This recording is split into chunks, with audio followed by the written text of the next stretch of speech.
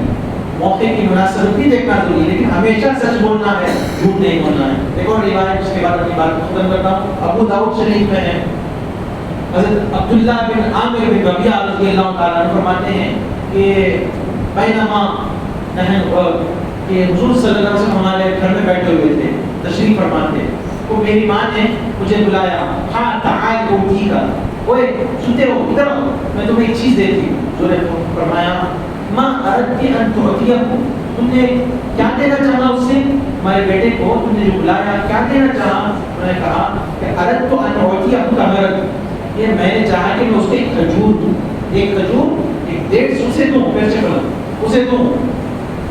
حضور فرماتے ہیں فَإِن لَمْ تُعْطِيَهُ لَكُتِبَتْ عَلَيْكَ كَذِبَةً، اگر تم اس کو ایک کھجور نہیں دیتی یا کچھ نہ کچھ نہیں دیتی، کوئی سامان نہیں دیتی، تم نے کہا کہ میں کچھ دیتی ہوں آؤ، تو کچھ بھی نہیں دیتی تو تم پر جھوٹ لکھ دیا جائے گا۔ تو آج ہم بچوں کو بولتے ہیں آؤ میں تو چاکلیٹ دیتا ہوں، چاکلیٹ نہیں دیتے، آؤ میں فلاں دیتا ہوں، یہ دیتا ہوں، وہ دیتا ہوں، نہیں، ایسا نہیں بولنا چاہیے۔ بچوں کو جھوٹے وعدے نہیں کرنا چاہیے، جو بولے سچ بولے ورنہ مت بولے، جھوٹے وعدے نہیں کرنا، سچ بولنا چاہیے۔ سچ بولتے رہیں گے تو ہم جو ہے نیک بنیں گے، سچائی کے ساتھ رہیں گے تو ہم نیکی کا دامن پکڑے رہیں گے۔ جھوٹ ایک بار بولیں گے تو بار بار بولنے کی نوبت آ جاتی ہے، تو سچ بولیں بات تمام ہو جائے گی۔ تو ہمیں چاہیے کہ ہم سچائی کو اختیار کریں، کبھی جھوٹ نہیں بولنا، اللہ تعالیٰ ہمیں دیکھتا ہے۔ حضور صلی اللہ علیہ وسلم فرماتے ہیں اتق اللہ حیثما کنت، تم اللہ سے ڈرو جہاں کہیں بھی ہو۔ تو ہمیں چاہیے کہ سچ کا دامن نہیں چھوڑے، یہی غوث پاک کی تعلیمات ہیں، ان کی زندگی کا نچوڑ یہی کہ وہ ہمیشہ سچ بولتے تھے۔